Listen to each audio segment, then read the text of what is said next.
تفصیلات طلب کی تھیں، جس کے مطابق، اب یہ سنیے ذرا دل تھام کے سنیے گا،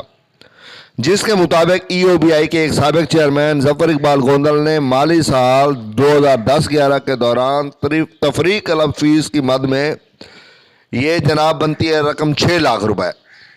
اور اس کے بعد سابق چیئرمین خاقان مرتضیٰ نے مالی سال 18-19 کے دوران کلب کی فیس میں 50,000 روپے، اور خصوصاً سابق اور بدعنوان چیئرمین اظہر حمید نے مالی سال 2019 کے دوران گلف کلب کی فیس کی مد میں یہ جناب 2.5 لاکھ روپے، اور اظہر حمید نے دوبارہ مالی سال 2020-21 کے دوران کلب کی وصول کے 23 لاکھ روپے وصول کی ہے۔ اس تشویشناک صورتحال پر ای او بی آئی کے بورڈ آف ٹرسٹیز نے ایک متفقہ فیصلہ کے ذریعے ای او بی آئی کی انتظامیہ کو ادارہ کے ان تمام سابقہ چیئرمینوں سے کلب فیسوں کی مد میں وصول کردہ یہ بھاری رقوم وصول لینے کی ہدایات کی تھیں، جس پر سابق چیئرمین خاقان مرتضیٰ نے تو فوری طور پر اپنے ذمہ واجب الاداء رقم ای او بی آئی کے پاس جمع کرا دی تھی۔ اب انہوں نے یہ رقم جمع کرا دی تھی۔ اب جناب قومی اسمبلی کی قائمہ کمیٹی اور ای او بی آئی کے بورڈ آف ٹرسٹیز کے واضح فیصلہ کے باوجود ای او بی آئی کے قانون شکن انتظامیہ کے اعلیٰ افسران ڈیپوٹیشن پر تعینات، جنہیں میں مانگے تانگے کے لوگ کہتا ہوں، director general H R department Shazia Rizvi اور director general finance Nasira Parveen Khan, اپنے سابق چیئرمین اظہر حمید سے ڈیفنس اتھارٹی گلف کلب کی رکنیت کے نام پر حاصل کردہ بھاری رقوم کی وصولی میں انتہائی عدم دلچسپی اور سرد موری کا مظاہرہ کر رہی تھیں، جس کے باعث ان اعلیٰ افسران کے طاقت کے سامنے قومی اسمبلی کی قائمہ کمیٹی اور ای او بی آئی کے بورڈ آف ٹرسٹیز کے فیصلے بالکل بے وقت ہو کر رہ گئے ہیں۔ ای او بی آئی کے ذرائع کا کہنا ہے کہ وفاقی حکومت نے government audit and accounts group of Pakistan کے گریڈ 20 کے افسر اظہر حمید کو 19 مارچ 2019 کو 2 برس کے لیے ای او بی آئی جیسے فلاحی ادارہ کا چیئرمین مقرر کیا تھا، لیکن اظہر حمید نے اپنے عہدہ کا چارج سنبھالتے ہی ای او بی آئی میں ماضی کے ایک سابق اور انتہائی بدعنوان چیئرمین ظفر اقبال گوندل کے نقش قدم پر چلتے ہوئے ملک کے غریب محنت کشوں کے 400 ارب روپے کی پینشن فنڈ کے امین کے اہم ترین منصب کی نگہبانی کی بجائے اس فلاحی ادارہ کو برطانوی وائس رائے کے انداز میں اپنی آمرانہ پالیسیوں اور مطلق العنانی اور لوٹ مار کے باعث ای او بی آئی کو خود مختار ریاست بنا دیا تھا، جس کے باعث اظہر حمید کے 2 سالہ دور کو ای او بی آئی کی تاریخ کا سیاہ ترین دور کہا جاتا ہے۔ سابق چیئرمین اظہر حمید نے ای او بی آئی میں اپنے 2 برسوں کے دوران ای او بی آئی کے مقررہ طریقہ کار کو یکسر نظر انداز کر کے جنوری 2020 میں اپنے پہلے ذاتی مفاد کی تکمیل، پینشنرز اور حکومت کی خوشنودی حاصل کرنے کے لیے ادارہ کے اثاثہ جات اور بیمہ کی تشخیص کرائے بغیر وفاقی حکومت سے ای او بی آئی پینشن میں اضافہ کا اعلان کرا دیا تھا، لیکن وفاقی کابینہ کے اجلاس میں پینشن میں اضافہ کی منظوری کے دوران وفاقی وزیر بیرسٹر قانون فروغ نسیم کی جانب سے پینشن میں اضافہ کے اس غیر قانونی اقدام پر اعتراض اٹھانے پر اس عمل کو روک دیا گیا تھا، جس پر چیئرمین ای او بی آئی اظہر حمید نے وفاقی حکومت کو سختی سے بچانے اور پینشن میں اضافہ کے اعلان کی لاج رکھنے کے لیے سوچے سمجھے منصوبہ کے تحت نہایت اجلت میں کراچی کے غیر معروف کمپنی M/S سر کنسلٹنٹس کراچی سے بلا ٹینڈر شائع کرائے تھے، اور اس کمپنی سے نہایت مشکوک طریقہ سے من مانے اعداد و شمار کی بنیاد پر بیمہ کی تشخیص کروا کے اور وزیر اعظم کے معاون خصوصی زلفی بخاری کی ملی بھگت سے وفاقی حکومت کی آنکھوں میں دھول جھونک کر ای او بی آئی کی پینشن میں اضافہ کرا دیا تھا۔ بعد ازاں یہ خبر منظر عام پر آنے کے بعد آڈیٹر جنرل آف پاکستان نے ای او بی آئی سے اس مشکوک بیمہ کی تشخیص کی رپورٹ پہلے ہی طلب کر لی تھی۔ بتایا جاتا ہے کہ اپنی تعیناتی کے گزشتہ 2 برسوں کے دوران ای او بی آئی کے چیئرمین اظہر حمید کے آئے دن اسلام آباد کے دوروں کے باعث ای او بی آئی سے ماہانہ لاکھوں روپے ٹی اے ڈی اے کی مد میں وصول کیے جاتے رہے۔ میڈیکل بلوں کے نام پر، سرکاری اجلاسوں کے نام پر، گاڑیوں کے نام پر، قیام و طعام کے نام پر، مہنگے ہوٹلوں میں ادائیگی کے نام پر یہ تمام تر رقومات بٹوری جاتی رہی۔ اس طرح ای او بی آئی کے سابق چیئرمین اور بدعنوان چیئرمین اظہر حمید کی غیر دانشمندانہ پالیسیوں اور من مانی کے باعث ای او بی آئی کو ہر سطح پر ناقابل اطلافی نقصان پہنچا ہے، جس کی تحقیقات کی بھی ضرورت ہے۔ ای او بی آئی کے ذرائع کا کہنا ہے کہ سابق چیئرمین اظہر حمید نے اپنے پس پردہ مقاصد کے تحت ای او بی آئی میں دیگر سرکاری محکموں سے موجودہ ڈائریکٹر جنرل ایچ آر کو بھی ایچ آر ڈپارٹمنٹ اور G A D department madam Shazia Rizvi, وزارت میری ٹائم افیئرز کی خاتون افسر اور بدعنوانی کے الزامات کے تحت ایک نیب ریفرنس میں نامزد میاں عثمان علی شاہ، وزارت national food security and research Islamabad کا ایک سیکشن افسر، deputy director general personnel staff افسر معاون خصوصی Zulfi Bukhari, Zafar Ali Buzdar, director B and C Islamabad, federal land commission Islamabad کا افسر Saqib Hussain, assistant director internal audit department head office government audit and accounts service کا junior افسر کو ڈیپوٹیشن پر لا کر ادارہ کے سینئر اور تجربہ کار افسران کو سائیڈ لائن کر دیا تھا، جس کی وجہ سے ادارہ کے چند انتہائی جونیئر اور نان کیڈر جی حضوری افسران محمد نعیم شوکت ہیں اور director coordination and director general administration department head office 2007 میں کوالیفائڈ امیدوار محمد نواز کا حق مار کر اسسٹنٹ ڈائریکٹر بھرتی ہونے والا،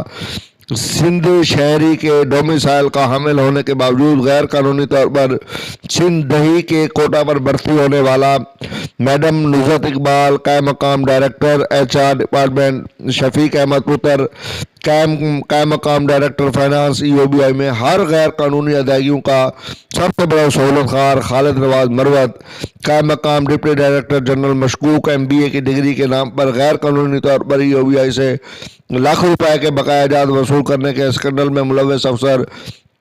2014 میں بلا کسی تجربہ اور انٹرویو کے بھرتی شدہ قدیر احمد چودھری، قائم مقام ڈائریکٹر لا ڈپارٹمنٹ ہیڈ آفس کو غیر قانونی طور پر نواز شاد کی بارش کر کے اور قائم مقام ڈائریکٹر کا درجہ دے کر،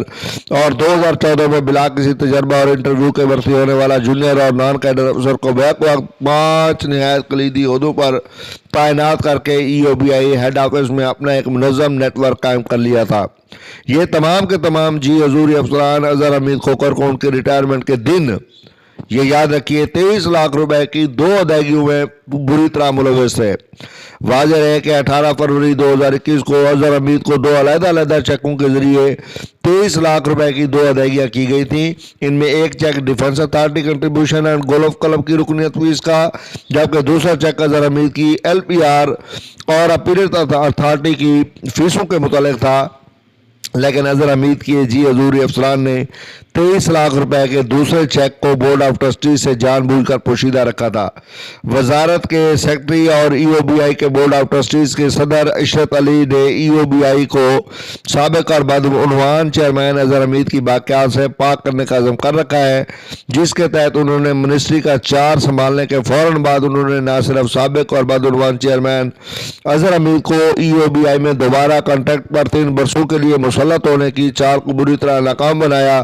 بلکہ اظہر حمید کے خاص دستہ راست ڈیپوٹیشن پر تعینات محمد اعجاز الحق، ڈائریکٹر جنرل آپریشنز نارتھ اور معاون خصوصی زلفی بخاری کے پی ایس او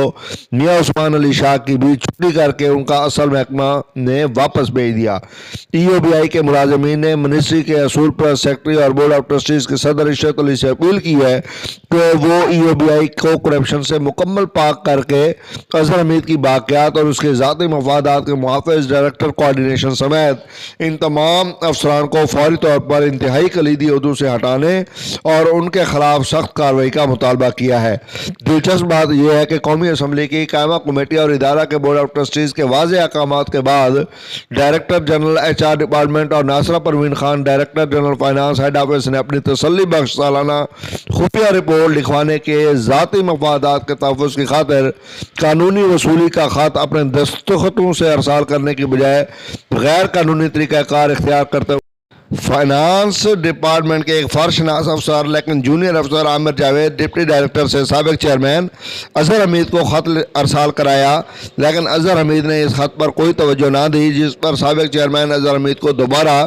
29 ستمبر 2021 کو عامر جاوید کے دستخطوں سے ایک اور خط بھجوایا گیا، جس پر EOBI کے سابق چیئرمین اظہر حمید نے 8 اکتوبر کو deputy director finance department head office Amir Javed کی بجائے Muhammad Naeem Shaukat director general HR اور ڈائریکٹر GAD ڈپارٹمنٹ کو عامر جاوید کے توسط سے فیس واپس کرنے کی بجائے ایک دھمکی آمیز جواب بھجوایا ہے۔ جی ہاں، اپنے اس جوابی خط میں سابق چیئرمین اظہر حمید نے اپنے حق میں مختلف تعویلیں پیش کرتے ہوئے اس رقم کو قانونی اور اپنا جائز حق قرار دیتے ہوئے نہ صرف 23 لاکھ روپے کی خطیر رقم EOBI کو واپس کرنے سے انکار کر دیا ہے، بلکہ اس خط کو واپس نہ لینے کی صورت میں EOBI کو قانونی کارروائی کی دھمکی بھی دے ڈالی ہے۔ واضح رہے کہ سابق چیئرمین اظہر حمید کو گولف کلب کی فیسوں کی مد میں ادا شدہ یہ 2.5 لاکھ روپے اور 23 لاکھ کی بھاری رقوم 8500 روپے ماہانہ پینشن کے حساب سے EOBI کے 300 پینشنرز کو پورے ایک ماہ کی پینشن کی ادائیگی کی جا سکتی تھی، مگر ستم ظریفی یہ ہے کہ EOBI کے سابق اور بدعنوان چیئرمین اظہر حمید غریب محنت کشوں کی پینشن فنڈ کی رقم سے گولف جیسا مہنگے کھیل سے لطف اندوز ہو رہے ہیں، اور دوسری طرف EOBI کے ہزاروں رجسٹرڈ بوڑھے اور بیواہیں ایک عرصہ سے اپنی پینشن کے لیے مارے پھر رہے ہیں۔ ادھر مزدور یونین کے رہنماؤں کا کہنا ہے کہ ان کلیدی عہدوں پر غیر متعلقہ افسران کی موجودگی وزارت کی اچھی ساکھ کے حامل سیکرٹری شرط علی اور EOBI کے موجودہ ایماندار اور رسول پریس چیئرمین شکیل احمد منگنیجو کی ساکھ پر بھی ایک سوالیہ نشان ہے۔ تو یہ تھی آج کی تازہ ترین اطلاعات۔ میں نے آپ سے عرض کیا تھا کہ جب سے EOBI کے نئے چیئرمین آئے ہیں تو انشاءاللہ اب یہ انقلابی اقدامات EOBI کے اندر اٹھتے رہیں گے، اور آپ دیکھیں گے کہ انشاءاللہ ان بدعنوانوں کا آپ کوئی ٹھکانہ نہیں ہوگا، اور ان کا ایک ہی ٹھکانہ ہوگا، اور وہ ہوگا وہی الراشی والمرتشی کلاہما فی النار۔ تو اس لیے آج کی ویڈیو کو صدقہ جاریہ سمجھتے ہوئے زیادہ سے زیادہ شیئر کیجئے، تاکہ اس بدعنوان افسر کے خلاف جو ہے قانونی کارروائی حتمی طور پر عمل میں لائی جا سکے، اور ان سے ریکوری جو قائمہ کمیٹی پارلیمنٹ اور EOBI کے بورڈ آف ٹرسٹیز نے کی ہے وہ ریکوری اس پر ڈالی جا سکے، وہ ریکوری اس سے کی جا سکے، کیونکہ یہ مستحق لوگوں کا پیسہ ہے، مستحق لوگوں کو واپس ملنا چاہیے۔